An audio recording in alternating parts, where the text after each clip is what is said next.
Hey, welcome to this explainer. Go ahead, pull up a chair, get comfortable. Today, we're basically sitting down for a one-on-one tutoring session. If you've ever felt completely overwhelmed by dense physics formulas or just a wall of scientific jargon, you are exactly in the right place.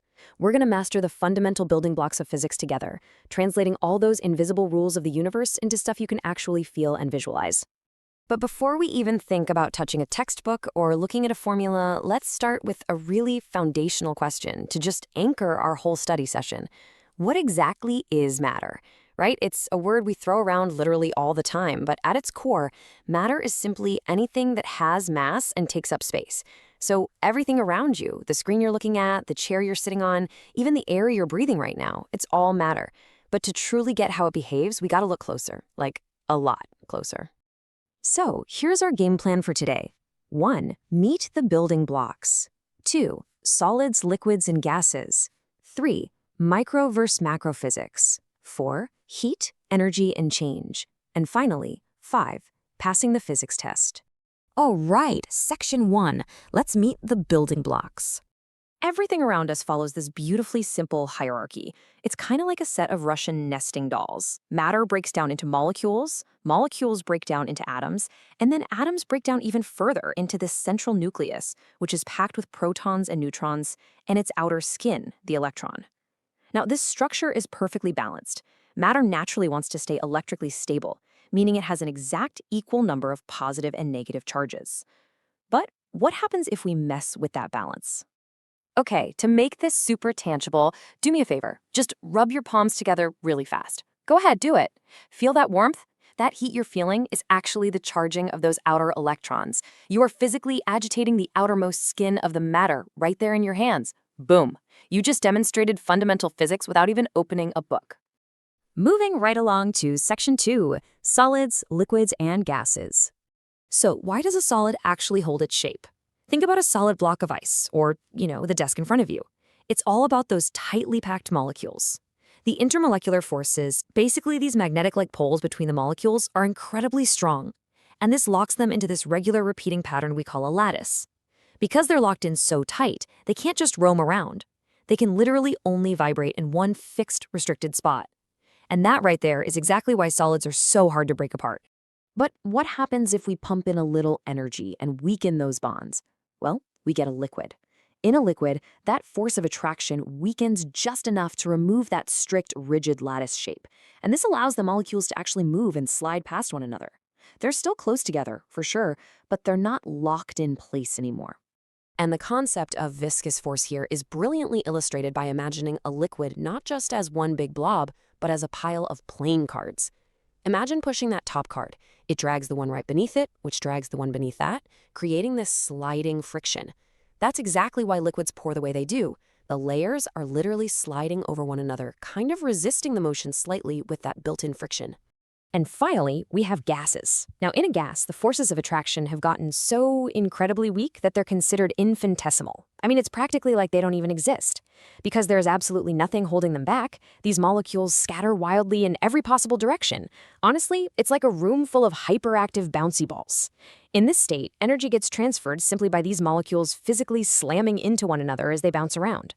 Okay, on to section 3, micro versus macro physics. Let's connect the dots here. So the absolutely crucial point here is understanding the gap between the invisible and the visible. In the microscopic world, we care about the speed, the mass, and the density of individual invisible molecules.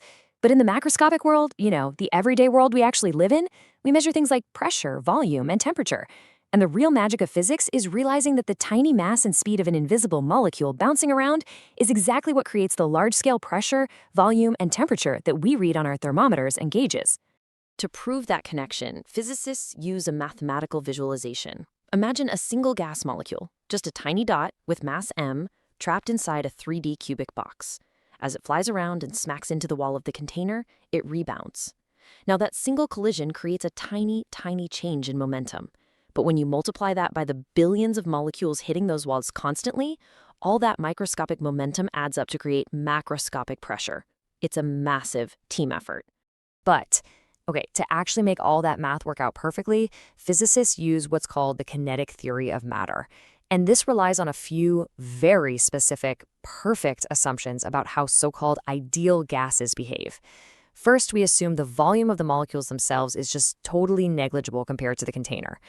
We assume they move in completely random motion, though they still obey Newton's laws. We assume there are absolutely zero intermolecular forces pulling them together. And finally, we assume that every single time they hit a wall, it's a perfectly elastic collision, meaning zero energy is lost, just an endless, perfect bounce. All right, section 4, heat, energy, and change. As we cycle through these physical changes we've been talking about, heat is the driving engine. You add heat, a solid melts into a liquid. Add more heat, that liquid boils into a gas. Take that heat away, and you force the gas to condense right back into a liquid. But here is the golden rule, and trust me, this is exactly the kind of trick question you're going to see on exams. Right in the middle of that physical change of state, like the exact moment ice is melting into water, the temperature remains completely constant. All that heat energy is going entirely into breaking those molecular bonds, not into raising the temperature. Which brings us to section 5, passing the physics test. Let's see what you've picked up. Okay, pop quiz time. Here is an actual, real-world, past exam question. Which of the following forms the microscopic properties of a gas?